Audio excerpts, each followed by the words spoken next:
সিলেটের বিভিন্ন সীমান্ত দিয়ে ১,১০,০০,০০০ টাকার মূল্যের ভারতীয় পণ্য জব্দ করেছে বাংলাদেশ বিজিবি।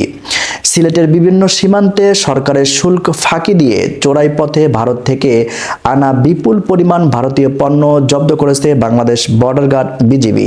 শনিবার ৪ঠা জানুয়ারি গোপন সংবাদের ভিত্তিতে এসব মালামাল জব্দ করা হয়।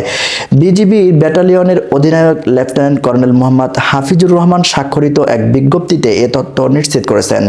এতে বলা হয়েছে, বিজিবি ব্যাটালিয়নের সিলেট ও সুনামগঞ্জ জেলার সীমান্তবর্তী মিনাটিলা, কালাইরা, গোয়াইনঘাট উপজেলার বিছনাকান্দি, নোয়াকোট, দমদমিয়া, কালা সাদেক, শ্রীপুর, বাংলাবাজার, লাফার্জ, প্রতাপপুর সহ বিভিন্ন সীমান্ত এলাকায় বিজিবির জওয়ানরা রাতভর অভিযান চালিয়ে ভারত থেকে চোরাই পথে আসা বিপুল পরিমাণ আমদানি নিষিদ্ধ শাড়ি, চিনি, কম্বল, গরু, বিয়ার জব্দ করেছে।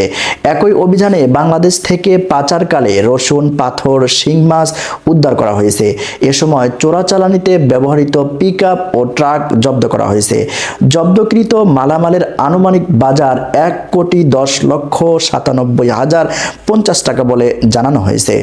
বিজ্ঞপ্তিতে বিজিবির লেফটেন্যান্ট কর্নেল মোহাম্মদ হাফিজুর রহমান বলেন, গোপন সংবাদের ভিত্তিতে সীমান্তবর্তী এলাকাগুলোতে অভিযান চালিয়ে ভারতীয় চোরাই পণ্য জব্দ করে বিজিবির জওয়ানরা।